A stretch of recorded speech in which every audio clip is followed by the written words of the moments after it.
नमस्कार। Spread piece channel में आपका स्वागत है।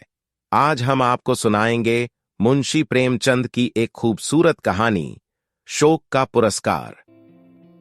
आज 3 दिन गुजर गए। शाम का वक्त था। मैं यूनिवर्सिटी हॉल से खुश खुश चला आ रहा था। मेरे सैकड़ों दोस्त मुझे बधाइयां दे रहे थे। मारे खुशी के मेरी बाँछें खिली जाती थीं। मेरी जिंदगी की सबसे प्यारी आरजू कि मैं एमए और पास हो जाऊं पूरी हो गई थी, और ऐसी खूबी से जिसकी मुझे तनिक भी आशा न थी। मेरा नंबर अव्वल था। वाइस चांसलर साहब ने खुद मुझसे हाथ मिलाया था और मुस्कुराकर कहा था कि भगवान तुम्हें और भी बड़े कामों की शक्ति दे। मेरी खुशी की कोई सीमा न थी। मैं नौजवान था, सुंदर था, स्वस्थ था। रुपए पैसे की न मुझे इच्छा थी और न कुछ कमी। माँ बाप बहुत कुछ छोड़ गए थे। दुनिया में सच्ची खुशी पाने के लिए जिन चीजों की जरूरत है वह सब मुझे प्राप्त थीं, और सबसे बड़खर पहलू में एक हौसलामंद दिल था जो ख्याति प्राप्त करने के लिए अधीर हो रहा था। घर आया, दोस्तों ने यहां भी पीछा न छोड़ा। दावत की ठहरी। दोस्तों की खातिर तवाजों में 12 बज गए। लेटा तो बरबस ख्याल मिस लीलावती की तरफ जा पहुंचा, जो मेरे पड़ोस में रहती थीं और जिसने मेरे साथ BSc का डिप्लोमा हासिल किया था। भाग्यशाली होगा वह व्यक्ति जो मिस लीला को ब्याहेगा। कैसी सुंदर है, कितना मीठा गला है, कैसा हंसमुख स्वभाव। मैं कभी कभी उसके यहाँ प्रोफेसर साहब से दर्शन शास्त्र में सहायता लेने के लिए जाया करता था। वह दिन शुभ होता था जब प्रोफेसर साहब घर पर न मिलते थे। मिस लीला मेरे साथ बड़े तपाक से पेश आती और मुझे ऐसा मालूम होता था कि मैं ईसा मसीह की शरण में आ जाऊं तो उसे मुझे अपना पति बना लेने में आपत्ति न होगी। वह शैली बायरन और कीट्स की प्रेमी थी और मेरी रुचि भी बिल्कुल उसी के समान थी। हम जब अकेले होते तो अक्सर प्रेम और प्रेम के दर्शन पर बातें करने लगते, और उसके मुंह से भावों में डूबी हुई बातें सुन सुनकर मेरे दिल में गुदगुदी पैदा होने लगती थी। मगर अफसोस, मैं अपना मालिक न था। मेरी शादी एक ऊंचे घराने में कर दी गई थी, और अगरचे मैंने अब तक अपनी बीबी की सूरत भी न देखी थी, मगर मुझे पूरा पूरा विश्वास था कि मुझे उसकी संगत में वह आनंद नहीं मिल सकता जो मिस लीला की संगत में संभव है। शादी हुए 2 साल हो चुके थे, मगर उसने मेरे पास एक खत भी न लिखा था। मैंने 2-3 खत लिखे भी, मगर किसी का जवाब न मिला। इससे मुझे शक हो गया था कि उसकी तालीम भी यूं ही सी है। आह, क्या मैं इसी लड़की के साथ जिंदगी बसर करने पर मजबूर हूंगा? इस सवाल ने मेरे उन तमाम हवाई कैलों को ढा दिया जो मैंने अभी अभी बनाए थे। क्या मैं मिस लीला से हमेशा के लिए हाथ धो लूं? नामुमकिन है। मैं कुमुदिनी को छोड़ दूंगा, मैं अपने घर वालों से नाता तोड़ लूंगा, मैं बदनाम हूंगा, परेशान हुए नूंगा, मगर मिस लीला को जरूर अपना बनाऊंगा। इन्हीं ख्यालों के असर में मैंने अपनी डायरी लिखी और उसे मेज पर खुला छोड़कर बिस्तर पर लेटा रहा और सोचते सोचते सो गया। सवेरे उठकर देखता हूं तो बाबू निरंजन दास मेरे सामने कुर्सी पर बैठे हैं। उनके हाथ में डायरी थी जिसे वह ध्यानपूर्वक पढ़ रहे थे। उन्हें देखते ही मैं बड़े चाव से लिपट गया। अफसोस, अब उस देवोपम स्वभाव वाले नौजवान की सूरत देखनी न नसीब होगी। अचानक मौत ने उसे हमेशा के लिए हमसे अलग कर दिया। कुमुदिनी के सगे भाई थे, बहुत स्वस्थ, सुंदर और हंसमुख। उम्र मुझसे 2 ही 4 साल ज्यादा थी। ऊंचे पद पर नियुक्त थे। कुछ दिनों से इसी शहर में तब्दील होकर आ गए थे। मेरी और उनकी गाढ़ी दोस्ती हो गई थी। मैंने पूछा, क्या तुमने मेरी डायरी पढ़ ली? निरंजन, हाँ। मैं, मगर कुमुदिनी से कुछ न कहना। निरंजन, बहुत अच्छा, न कहूंगा। मैं इस वक्त किसी सोच में हो। मेरा डिप्लोमा देखा? निरंजन, घर से खत आया है। पिताजी बीमार हैं, 2-3 दिन में जाने वाला हूं। मैं शौक से जाइए, ईश्वर उन्हें जल्द स्वस्थ करे। निरंजन, तुम भी चलोगे? न मालूम कैसा पड़े कैसा न पड़े। मुझे तो इस वक्त माफ कर दो। निरंजन दास यह कहकर चले गए। मैंने हजामत बनाई, कपड़े बदले और मिस लीलावती से मिलने का चाव मन में लेकर चला। वहां जाकर देखा तो ताला पड़ा हुआ है। मालूम हुआ कि मिस साहिबा की तबीयत 2-3 दिन से खराब थी। आब हवा बदलने के लिए नैनीताल चली गई। अफसोस, मैं हाथ मलकर रह गया। क्या लीला मुझसे नाराज थी? उसने मुझे क्यों खबर नहीं दी? लीला, क्या तू बेवफा है? तुझसे बेवफाई की उम्मीद न थी। फौरन पक्का इरादा कर लिया कि आज की डाक से नैनीताल चल दूं। मगर घर आया तो लीला का खत मिला। कांपते हुए हाथों से खोला। लिखा था, मैं बीमार हूं, मेरी जीने की कोई उम्मीद नहीं है। डॉक्टर कहते हैं कि प्लेग है। जब तक तुम आओगे शायद मेरा किस्सा तमाम हो जाएगा। आखिरी वक्त तुमसे न मिलने का सख्त सदमा है। मेरी याद दिल में कायम रखना। मुझे सख्त अफसोस है कि तुमसे मिलकर नहीं आई। मेरा कसूर माफ करना और अपनी अभागिनी लीला को भुला मत देना। खत मेरे हाथ से छूटकर गिर पड़ा। दुनिया आंखों में अंधेरी हो गई। मुंह से एक ठंडी आह निकली। बिना एक क्षण घंवाए मैंने बिस्तर बांधा और नैनीताल चलने के लिए तैयार हो गया। घर से निकला ही था कि प्रोफेसर बोस से मुलाकात हो गई। कॉलेज से चले आ रहे थे। चेहरे पर शोक लिखा हुआ था।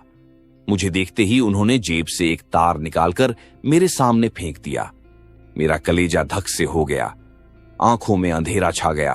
तार कौन उठाता है? और हाय मारकर बैठ गया। लीला, तू इतनी जल्दी मुझसे जुदा हो गई। मैं रोता हुआ घर आया और चारपाई पर मुंह ढांपकर खूब रोया। नैनीताल जाने का इरादा खत्म हो गया। 10-12 दिन तक मैं उन्माद की सी दशा में इधर उधर घूमता रहा। दोस्तों की सलाह हुई कि कुछ रोज के लिए कहीं घूमने चले जाओ। मेरे दिल में भी यह बात जम गई। निकल खड़ा हुआ और 2 महीने तक विंध्याचल, पारसनाथ वगैरह पहाड़ियों में आवारा फिरता रहा। ज्यों त्यों करके नई नई जगहों और दृश्यों की सैर से तबीयत को जरा तस्कीन हुई। मैं आबू में था जब मेरे नाम तार पहुंचा कि मैं कॉलेज की असिस्टेंट प्रोफेसरी के लिए चुना गया हूं। जी तो न चाहता था कि फिर इस शहर में आऊं, मगर प्रिंसिपल के खत ने मजबूर कर दिया। लाचार लौटा और अपने काम में लग गया। जिंदा दिली नाम को न बाकी रही थी। दोस्तों की संगत से भागता और हंसी मजाक से चिढ़ मालूम होती। एक रोज शाम के वक्त मैं अपने अंधेरे कमरे में लेटा हुआ कल्पना लोक की सैर कर रहा था कि सामने वाले मकान से गाने की आवाज आई। आह, क्या आवाज थी! तीर की तरह दिल में चुभी जाती थी। स्वर कितना करुण था। इस वक्त मुझे अंदाजा हुआ कि गाने में क्या असर होता है। तमाम रोंगटे खड़े हो गए। कलेजा मसोसने लगा और दिल पर एक अजीब वेदना सी छा गई। आंखों से आंसू बहने लगे। हाय, यह लीला का प्यारा गीत था। पिया मिलन है कठिन बावरी। मुझसे जब्त न हो सका। मैं एक उन्माद की सी दशा में उठा और जाकर सामने वाले मकान का दरवाजा खटखटाया। मुझे उस वक्त यह चेतना न रही कि एक अजनबी आदमी के मकान पर आकर खड़े हो जाना और उसके एकांत में विघ्न डालना परले दर्जे की असभ्यता है। एक बुढ़िया ने दरवाजा खोल दिया और मुझे खड़े देखकर लपकी हुई अंदर गई। मैं भी उसके साथ चला गया। दहलीज तय करते ही एक बड़े कमरे में पहुंचा। उस पर एक सफेद फर्श बिछा हुआ था। गावत किए भी रखे थे। दीवारों पर खूबसूरत तस्वीरें लटक रही थीं और एक 16-17 साल का सुंदर नौजवान, जिसकी अब भी मसें भीग रही थीं, मसनद के करीब बैठा हुआ हारमोनियम पर गा रहा था। मैं कसम खा सकता हूं कि ऐसा सुंदर स्वस्थ नौजवान मेरी नजर से कभी नहीं गुजरा। चाल ढाल से सिख मालूम होता था। मुझे देखते ही चौंक पड़ा और हारमोनियम छोड़कर खड़ा हो गया। शर्म से सिर झुका लिया और कुछ घबराया हुआ सा नजर आने लगा। मैंने कहा, माफ कीजिएगा, मैंने आपको बड़ी तकलीफ दी। आप इस फन के उस्ताद मालूम होते हैं। खासकर जो चीज अभी आप गा रहे थे वह मुझे पसंद है। नौजवान ने अपनी बड़ी बड़ी आंखों से मेरी तरफ देखा और सर नीचा कर लिया और होठों ही में कुछ अपने नौसिखिएपन की बात कही। मैंने फिर पूछा, आप यहां कब से हैं? नौजवान 3 महीने के करीब होता है। मैं आपका शुभ नाम? नौजवान, मुझे मेहर सिंह कहते हैं। मैं बैठ गया और बहुत गुस्ताखाना बेतकल्लुफी से मेहर सिंह का हाथ पकड़कर बिठा दिया और फिर माफी मांगी। उस वक्त की बातचीत से मालूम हुआ कि वह पंजाब का रहने वाला है और यहां पढ़ने के लिए आया हुआ है। शायद डॉक्टरों ने सलाह दी थी कि पंजाब की आबहवा उसके लिए ठीक नहीं है। मैं दिल में तो झेंपा कि एक स्कूल के लड़के के साथ बैठकर ऐसी बेतकल्लुफी से बातें कर रहा हूं, मगर संगीत के प्रेम ने इस ख्याल को रहने न दिया। रस्मी परिचय के बाद मैंने फिर प्रार्थना की कि वही चीज छेड़िए है। मेहर सिंह ने आंखें नीचे करके जवाब दिया कि मैं अभी बिल्कुल नौसिखिया हूं। यह तो आप अपनी जबान से कहिए। मेहर सिंह झेंप कर, आप कुछ फरमाएं, हारमोनियम हाजिर है। मैं इस फन में बिल्कुल कोरा हूं, वरना आपकी फरमाइश जरूर पूरी करता। इसके बाद मैंने बहुत बहुत आग्रह किया, मगर मेहर सिंह झेंपता ही रहा। मुझे स्वभावतः शिष्टाचार से घृणा है, हालांकि इस वक्त मुझे रूखा होने का कोई हक न था। मगर जब मैंने देखा कि यह किसी तरह न मानेगा, तो जरा रुखाई से बोला, खैर जाने दीजिए, मुझे अफसोस है कि मैंने आपका बहुत वक्त बर्बाद किया, माफ कीजिए। यह कहकर उठ खड़ा हुआ। मेरी रोनी सूरत देखकर शायद मेहर सिंह को उस वक्त तरस आ गया। उसने झेंपते हुए मेरा हाथ पकड़ लिया और बोला, आप तो नाराज हुए जाते हैं। मुझे आपसे नाराज होने का कोई हक का हासिल नहीं। मेहर सिंह, अच्छा बैठ जाइए, मैं आपकी फरमाइश पूरी करूंगा, मगर मैं अभी बिल्कुल अनाड़ी हूं। मैं बैठ गया और मेहर सिंह ने हारमोनियम पर वही गीत अलापना शुरू किया। पिया मिलन है कठिन बावरी। कैसी सुरीली तान थी, कैसी मीठी आवाज, कैसा बेचैन करने वाला भाव। उसके गले में वह रस था जिसका बयान नहीं हो सकता। मैंने देखा कि गाते गाते खुद उसकी आंखों में आंसू भर आए। मुझ पर इस वक्त एक मोहक सपने की सी दशा छाई हुई थी। एक बहुत मीठा, नाजुक, दर्दनाक असर दिल पर हो रहा था जिसे बयान नहीं किया जा सकता। एक हरे भरे मैदान का नक्शा आंखों के सामने खींच गया और लीला, प्यारी लीला, उस मैदान पर बैठी हुई मेरी तरफ हसरतनाक आंखों से ताक रही थी। मैंने एक लंबी आह भरी और बिना कुछ कहे उठ खड़ा हुआ। इस वक्त मेहर सिंह ने मेरी तरफ ताका। उसकी आंखों में मोती के कतरे डबडबाए हुए थे और बोला, कभी कभी तशरीफ लाया कीजिएगा। मैं सिर्फ इतना जवाब दिया, मैं आपका बहुत कृतज्ञ हूं।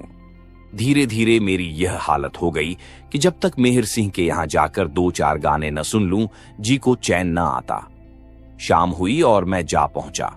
कुछ देर तक गानों की बहार लूटता और तब उसे पढ़ाता। ऐसे ज़हीन और समझदार लड़के को पढ़ाने में मुझे खास मजा आता था। मालूम होता था कि मेरी एक एक बात उसके दिल पर नक्श हो रही है। जब तक मैं पढ़ाता, वह पूरे जी जान से कान लगाए बैठा रहता। जब उसे देखता, पढ़ने लिखने में डूबा हुआ पाता। साल भर में अपने भगवान के दिए हुए जहन की बदौलत उसने अंग्रेजी में अच्छी योग्यता प्राप्त कर ली। मामूली चीयान लिखने लगा और दूसरा साल गुजरते गुजरते वह अपने स्कूल के कुछ छात्रों से बाजी ले गया। जितने मुदर्रिस थे, सब उसकी अक्ल पर हैरत करते और सीधा नेक चलन ऐसा कि कभी झूठ मूठ भी किसी ने उसकी शिकायत नहीं की। वह अपने सारे स्कूल की उम्मीद और रौनक था, लेकिन बावजूद सिख होने के उसे खेलकूद में रुचि न थी। मैंने उसे कभी क्रिकेट में नहीं देखा। शाम होते ही सीधे घर चला आता और लिखने पढ़ने में लग जाता। मैं धीरे धीरे उससे इतना हिल मिल गया कि बजाय शिष्य के उसको अपना दोस्त समझने लगा। उम्र के लिहाज से उसकी समझ आश्चर्यजनक थी। देखने में 16-17 साल से ज्यादा न मालूम होता, मगर जब कभी मैं रवानी में आकर दुर्बोध कवि कल्पनाओं और कोमल भावों की उसके सामने व्याख्या करता, तो मुझे उसकी भंगिमा से ऐसा मालूम होता कि एक एक बारीकी को समझ रहा है। एक दिन मैंने उससे पूछा, मेहर सिंह, तुम्हारी शादी हो गई? मेहर सिंह ने शर्माकर जवाब दिया, अभी नहीं। मैं तुम्हें कैसी औरत पसंद है? मेहर सिंह, मैं शादी करूंगा ही नहीं। मैं? क्यों? मेहर सिंह, मुझ जैसे जाहिल गंवार के साथ शादी करना कोई औरत पसंद न करेगी।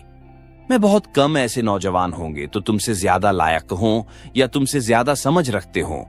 मेहर सिंह ने मेरी तरफ अचंभे से देखकर कहा, आप दिल लगी करते हैं? मैं दिल लगी नहीं, मैं सच कहता हूं। मुझे खुद आश्चर्य होता है कि इतने कम दिनों में तुमने इतनी योग्यता क्यों कर पैदा कर ली। अभी तुम्हें अंग्रेजी शुरू किए 3 बरस से ज्यादा नहीं हुए। मेहर सिंह, क्या मैं किसी पढ़ी लिखी लेडी को खुश रख सकूंगा? मैं जोश से, बेशक गर्मी का मौसम था। मैं हवा खाने शिमले गया हुआ था। मेहर सिंह भी मेरे साथ था। वहां मैं बीमार पड़ा, चेचक निकल आई, तमाम जिस्म में फफोले पड़ गए, पीठ के बल चारपाई पर पड़ा रहता। उस वक्त मेहर सिंह ने मेरे साथ जो जो एहसान किए वह मुझे हमेशा याद रहेंगे। डॉक्टरों की सख्त मनाही थी कि वह मेरे कमरे में न आवे, मगर मेहर सिंह आठों पहर मेरे ही पास बैठा रहता, मुझे खिलाता पिलाता, उठाता बिठाता। रात रात भर चारपाई के करीब बैठकर जागते रहना मेहर सिंह ही का काम था। सगा भाई भी इससे ज्यादा सेवा नहीं कर सकता था। 1 महीना गुजर गया। मेरी हालत रोज बरोज बिगड़ती जाती थी। एक रोज मैंने डॉक्टर को मेहर सिंह से कहते सुना कि इनकी हालत नाजुक है। मुझे यकीन हो गया कि अब न बचूंगा, मगर मेहर सिंह कुछ ऐसी दृढ़ता से मेरी सेवा शुश्रूषा में लगा हुआ था जैसे वह मुझे जबरदस्ती मौत के मुंह से बचा लेगा। एक रोज शाम के वक्त मैं कमरे में लेटा हुआ था कि किसी के सिसकी लेने की आवाज आई। वहां मेहर सिंह को छोड़कर और कोई न था। मैंने पूछा, मेहर सिंह, मेहर सिंह, तुम रोते हो? मेहर सिंह ने जब्त करके कहा, नहीं, रोऊं क्यों? और मेरी तरफ बड़ी दर्द भरी आंखों से देखा। मैं तुम्हारे सिसकने की आवाज आई। मेहर सिंह, वह कुछ बात न थी, घर की याद आ गई थी। मैं सच बोलो। मेहर सिंह की आंखें फिर डबडबा आईं। उसने मेज पर से आईना उठाकर मेरे सामने रख दिया। हे नारायण! मैं खुद को पहचान न सका। चेहरा इतना ज्यादा बदल गया था। रंगत बजाय सुर्ख के स्याह हो रही थी और चेचक के बदनुमा दागों ने सूरत बिगाड़ दी थी। अपनी यह बुरी हालत देखकर मुझसे भी जब्त न हो सका और आंखें डबडबा गईं। वह सौंदर्य जिस पर मुझे इतना गर्व था बिल्कुल विदा हो गया था। मैं शिमले से वापस आने की तैयारी कर रहा था। मेहर सिंह उसी रोज मुझसे विदा होकर अपने घर चला गया था। मेरी तबीयत बहुत उचाट हो रही थी। असबाब सब बंध चुका था कि एक गाड़ी मेरे दरवाजे पर आकर रुकी और उसमें से कौन उतरा? मिस लीला। मेरी आंखों को विश्वास न हो रहा था। चकित होकर ताकने लगा। मिस लीलावती ने आगे बढ़कर मुझे सलाम किया और हाथ मिलाने को बढ़ाया। मैंने भी बौखलाहट में हाथ तो बढ़ा दिया, मगर अभी तक यह यकीन नहीं हुआ था कि मैं सपना देख रहा हूं या हकीकत है। लीला के गालों पर वह लाली न थी, न वह चुलबुलापन, बल्कि वह बहुत गंभीर और पीली पीली सी हो रही थी। आखिर मेरी हैरत कम न होते देखकर उसने मुस्कुराने की कोशिश करते हुए कहा, तुम कैसे जेंटलमैन हो कि एक शरीफ लेडी को बैठने के लिए कुर्सी भी नहीं देते? मैंने अंदर से कुर्सी लाकर उसके लिए रख दी, मगर अभी तक यही समझ रहा था कि सपना देख रहा हूं। लीलावती ने कहा, शायद तुम मुझे भूल गए। मैं भूल तो उम्र भर नहीं सकता, मगर आंखों को एतबार नहीं आता। लीला, तुम तो बिल्कुल पहचाने नहीं जाते। तुम भी तो वह नहीं रही, मगर आखिर यह भेद क्या है? क्या तुम स्वर्ग से लौट आई? लीला, मैं तो नैनीताल में अपने मामा के यहां थी। मैं और वह चिट्ठी मुझे किसने लिखी थी और तार किसने दिया था? लीला, मैंने ही। मैं क्यों? तुमने यह मुझे धोखा क्यों दिया?